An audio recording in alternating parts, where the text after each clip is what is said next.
आपण जेव्हा मजबूत बांधकामाचा विचार करतो तेव्हा लगेच काँक्रीट डोळ्यासमोर येतं.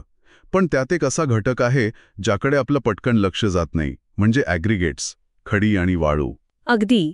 आणि याच ॲग्रिगेट्सच्या दर्जावर काँक्रीटची खरी ताकद अवलंबून असते. बरोबर.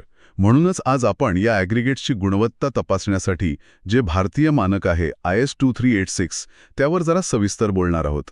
चला जरा खोलात शिरूया. आपल्याकडे हे भारतीय प्रमाण 2386 एकूण चाचणी पद्धती आहे. यातून आपल्याला काय कळणार आहे, म्हणजे ही चाचणी का गरजेची आहे आणि IS 2386 नक्की कसं मदत करतं? हो, तर काय आहे की हे मानक देशभरातल्या चाचण्यांमध्ये एक समानता आणतं. म्हणजे तुम्ही कुठेही चाचणी करा, पद्धत तीच राहील. अच्छा. यामुळे होतं काय की गुणवत्तेवर नियंत्रण ठेवणं सोपं जातं. शिवाय काँक्रीट मिक्स डिझाईन करताना अगदी अचूक माहिती लागते, ती या चाचण्यांमधून मिळते. आणि समजा काही प्रॉब्लेम आला बांधकामात तर त्याचं मूळ कारण शोधायलाही मदत होते. म्हणजे हे खूप महत्त्वाचं आहे. आता हे IS 2386 जे आहे ते वेगवेगळ्या भागांमध्ये विभागलेलं आहे, बरोबर? बरोबर. पहिला भाग काय सांगतो? तो कणांच्या आकाराबद्दल आणि घडणीबद्दल आहे ना, चाळणी विश्लेषण वगैरे. हो, पहिला भाग म्हणजे पार्ट 1 तो कणांचा आकार आणि त्यांची घडण तपासतो. यात चाळणी विश्लेषण सीव ॲनालिसिस आहे. मग ते 75 मायक्रॉनपेक्षा बारीक कण किती आहेत ते पाहणं, आणि फ्लॅकिनेस म्हणजे चपटे कण, आणि एलॉंगेशन म्हणजे लांबट कण. बरोबर, चपटे आणि लांबट कण. आता हे का महत्वाचं? तर विचार करा, जर सगळे कण एकाच आकाराचे असतील किंवा खूप चपटे लांबट असतील तर काँक्रीट व्यवस्थित मिक्स होणार नाही, त्यात पोकळी राहील, म्हणजे मजबूती कमी होणार. अगदी. योग्य आकारमान असेल, म्हणजे वेल ग्रिडेड ॲग्रिगेट असेल तर काँक्रीटची कार्यक्षमता म्हणजे वर्कॅबिलिटी चांगली राहते, मजबूती वाढते आणि पोकळी कमी होते. चपटे किंवा लांबट कण हे सगळं बिघडवतात. समजलं. आता फक्त आकार नाही तर त्यात काही नको असलेल्या गोष्टी पण असू शकतात ना, जसं की माती वगैरे. दुसरा भाग याचबद्दल आहे का? हो, पार्ट 2 हा हानिकारक घटक आणि सेंद्रिय अशुद्धता तपासतो. म्हणजे मातीचे गोळे, कोळसा किंवा असे काही सेंद्रिय पदार्थ जे सिमेंट सेट होण्याच्या प्रक्रियेत अडथळा आणू शकतात. अच्छा, म्हणजे हे घटक थेट सिमेंटवर परिणाम करतात. हो ना, ते सिमेंटसोबत रासायनिक प्रक्रिया करू शकतात किंवा फक्त जागा अडवून बॉन्ड कमजोर करू शकतात. यामुळे काँक्रीटची मजबूती कमी होते, टिकाऊपणा कमी होतो आणि सेट व्हायला पण वेळ लागतो. त्यामुळे यांचं प्रमाण तपासणं खूप गरजेचं आहे. म्हणजे अगदी बारीक सारीक गोष्टी पण तपासल्या जातात. तिसरा भाग कशावर लक्ष देतो? स्पेसिफिक ग्रॅव्हिटी, घनता. हो, तिसरा भाग भौतिक गुणधर्मांवर आहे. स्पेसिफिक ग्रॅव्हिटी, घनता, पोकळी, पाणी शोषण क्षमता आणि बल्किंग. बल्किंग हा शब्द ऐकलाय. म्हणजे नेमकं काय? वाळू ओली झाली की फुगते, तेच ना? बरोबर. वाळूत ओलावा आला की तिचं आकारमान वाढतं. आता हे सगळे गुणधर्म मिक्स डिझाईनसाठी अत्यंत मूलभूत आहेत. किती पाणी शोषलं जाणार आहे हे माहीत नसेल तर पाणी सिमेंट गुणोत्तर चुकू शकतं. आणि त्याचा थेट परिणाम मजबूतीवर.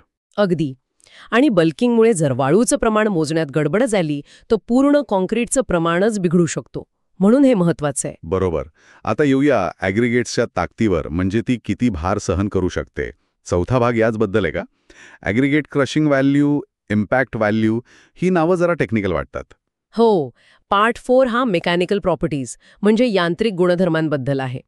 यात ॲग्रिगेट क्रशिंग व्हॅल्यू म्हणजे दाब सहन करण्याची क्षमता, इम्पॅक्ट व्हॅल्यू म्हणजे आघात सहन करण्याची क्षमता आणि लॉस एंजेलिस एब्रेशन व्हॅल्यू म्हणजे घर्षण सहन करण्याची क्षमता तपासली जाते. म्हणजे रस्ते किंवा विमानतळाच्या धावपट्टीसाठी हे खूप महत्त्वाचं असणार. अगदी बरोबर.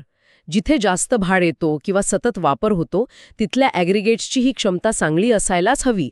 आणि गंमत म्हणजे या चाचण्यांमध्ये व्हॅल्यू जेवढी कमी तेवढी ॲग्रिगेटची गुणवत्ता चांगली मानली जाते.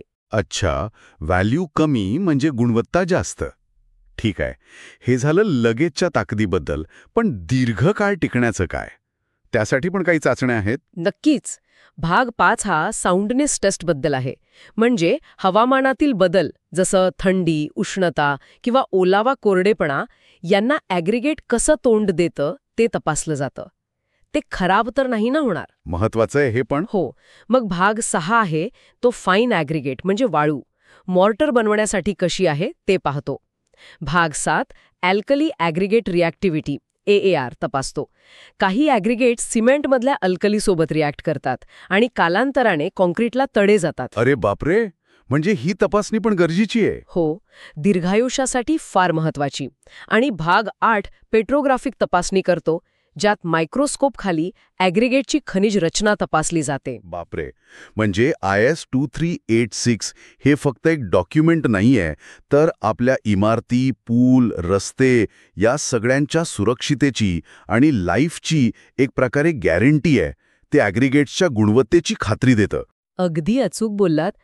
या मानकांचं काटेकोर पालन केलं तरच आपण एक चांगलं, टिकाऊ आणि सुरक्षित बांधकाम करू शकतो.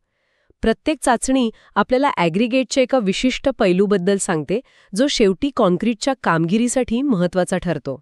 खरंय. पण इथे एक विचार मनात येतो. आता बांधकाम क्षेत्रात सतत नवीन मटेरियल येतंय, नवीन टेक्नॉलॉजी येतेय. मग भविष्यात IS 2386 सारख्या मानकांना कसं अपडेट करावं लागेल? किंवा त्यात आणखी काय नवीन गोष्टींचा समावेश करावा लागेल? हा एक विचार करण्यासारखा मुद्दा आहे, नाही का?